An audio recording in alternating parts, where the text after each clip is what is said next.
Welcome to the Rusted Garden Homestead. It's December 7th. Winter's pretty much here.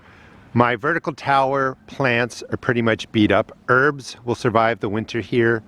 So will the strawberries. I want to show you what I do with container soil. I do this typically with the vertical tower soil or any container soil really. After 2 years. What do I mean by that? After plants have been growing in this for 2 years, maybe 3 years if you want to push it, I dump the soil out, I refresh it, and I will use it again in the spring. So I'm going to show you that process. So a couple things to keep in mind. If you set up containers for the first time, this was just set up this year actually in a video, you don't have to dump it out and refresh it all the time. You could just put some granular on top, mix it in, take this tier off, mix it up, break up the roots, you're good to plant. But after you're getting into that second or third year, you do want to dump it out, you do want to refresh it. I'll show you how to do that. If you enjoy growing vertically, these are green stalk garden towers. This color is an exclusive to the Rusted Garden. They are on sale right now. They are limited. They'll probably sell out in the next week or so. So if you want to pick them up, I'll put all that information in the video description.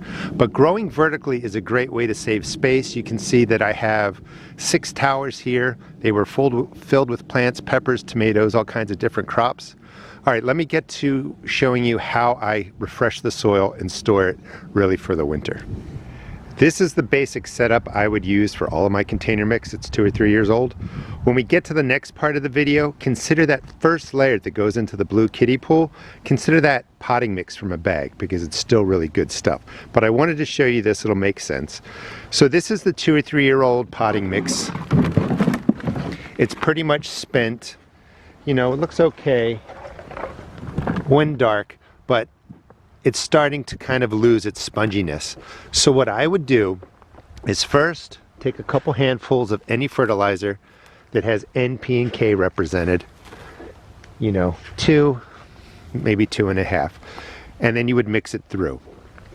The next thing you want to add is just peat moss or cocoa coir, and it's almost at least 50% to the volume. So it'd be that much peat moss added to it, or you could do equal parts, whatever you feel like the soil needs. Let me throw this in, mix it through, and you're just mixing it around and you're eyeballing it. You're getting the organic granular in. You're putting some body back into your container mix. Peat moss has no nutritional value, it just holds water. It's going to give your soil sponginess.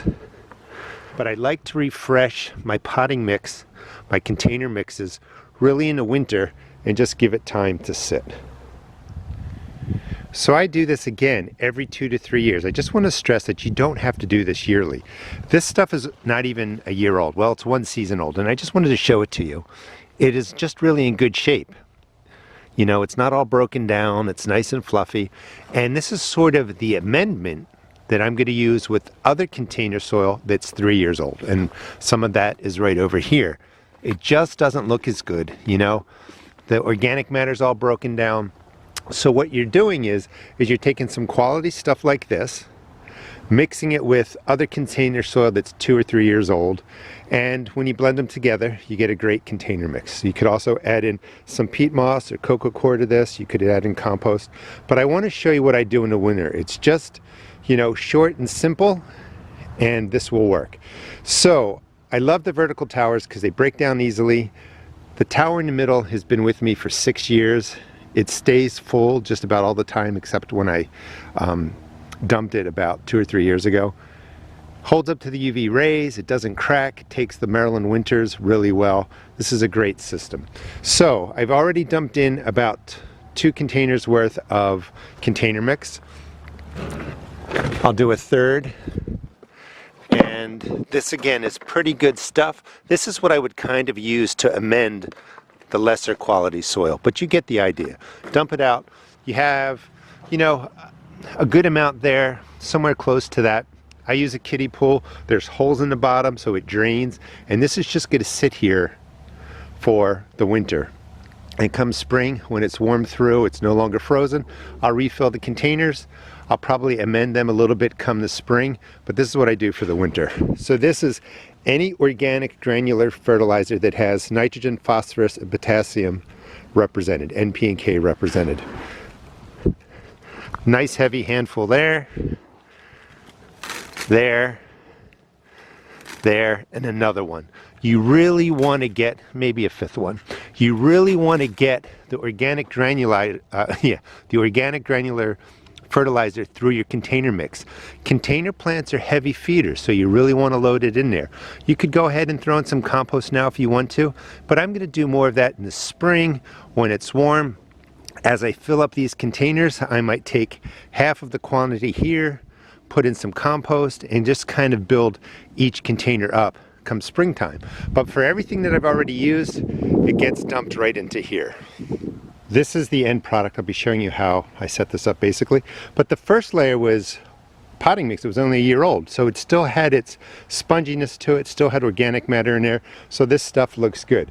If you're dumping your containers after 2 or 3 years, it may end up looking something like this. You know, it's just not fluffy, there's not a lot of organic matter. The best thing you can do is really pick up a bale of peat moss. This is just organic matter, and you would end up blending almost equal parts of your old container mix to peat moss, and you just mix it through. Obviously, I didn't dump all this out. And this would be a fine potting mix. It's nice and spongy now. The organic matter's in there that's going to hold water. Peat moss doesn't have much of a nutritional value, so you still want to throw in the granular fertilizer like I'm showing you, or come spring, you know, add in some compost or fully broken down composted manure, and you have a great potting mix.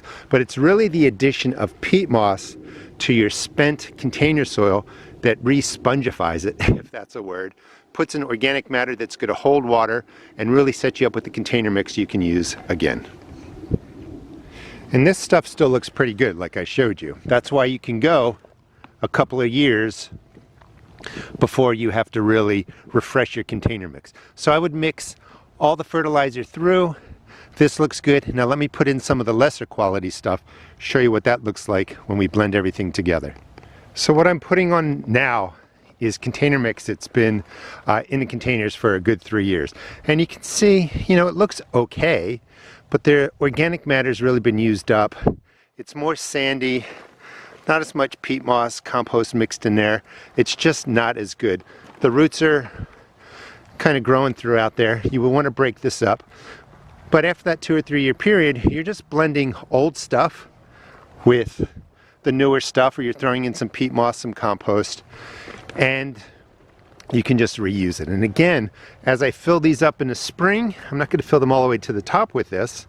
I'll add in other amendments, and it's really a way to save money. You don't just use your potting mix, your container mix once, and then dump it into the raised beds over there, or get rid of it. You just amend it up, and this will grow, because as I'm adding in more amendments, I'm going to have more container mix. I could fill the beds with my extra. I could get more vertical towers, not that I need any more. But you get the idea. Save money, amend your soil. So here's the third container. I do it, you know, kind of in equal ratios.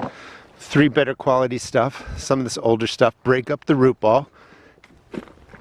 And then again, now 1, 2, 3, 4, 5. And this is all you have to do. You don't have to go really beyond this. If you wanted to add in some other materials, you could do that. Let me mix this up, show you what it looks like. So this is basically 6 containers. Now you can see the kiddie pool will hold 6 containers nicely. I'm going to go get my tarp and set it up out here. I will do the rest of the containers. But you can see how deep the pockets are for these vertical towers. You can grow just about anything in there. I'll be doing a whole series on vertical growing for 2022 if you want to pick some of these up and follow me. Over here are herbs. I will keep the soil in these containers. These herbs will survive the winter. They're perennials. They can take the freeze. Come spring, I'm going to dig them out of here, divide them up, and pot up a whole container just with herbs. Also, the strawberries are going to stay in that soil, and I will divide them up or add more strawberries come spring. So I'm going to have strawberry towers. I'm going to have newly divided herb towers, and I'll be growing other crops in there too.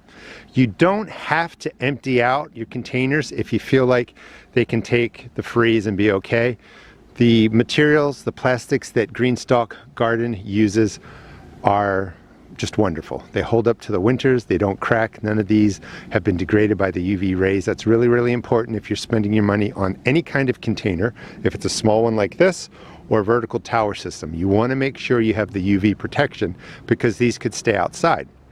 Now that I emptied these out, these are good to go into a shed if you want to do that, or if you're in conditions that you feel are too harsh. Just dump out your soil and mend it up like I showed you. Move your containers to a garage or, into a cellar or something like that. When you're growing in containers, container plants really suck the life out of the soil. So a good basic setup is what I just showed you with the organic granular. You can certainly add more stuff to it. You also want to feed these through the season with a water-soluble fertilizer, because as these plants mature, they're just going to take all the nutrients out. So you don't have to pack your container soil now with everything it needs. You want an ongoing supply of fertilizer. I use fish emulsion. It's a 5-1-1 NP and K. When your plants are smaller, you may only need to do that every 2 or 3 weeks. Feed the containers. Feed the container soil. As the plants get bigger, you may have to go to once every week or two, because the plants are bigger and they're just pulling out the moisture and the fertilizer out of your container mix. That's how you can have great plants, is by really keeping up on the water-soluble fertilizer. That being said, filling containers is really expensive when you're going and buying all the materials, so make sure you take the time, amend up what you've used before, stuff that's 2 or 3 years old, add in some fresh bag potting mix. You could add in peat moss from a bale, you could add in cocoa coir, but you're just trying to get it to a consistency that looks something like this with fertilizer, and you can reuse it come the spring. Thanks for watching. Please check out my seed shop at therustedgarden.com, and if you're interested in picking up the limited edition Rusted Garden Wren Towers, that will be in the video description. And please grow with me vertically come 2022. We're going to pack a lot of vegetables in here, a lot of herbs, and we'll just have a good time for next year. Thanks for watching.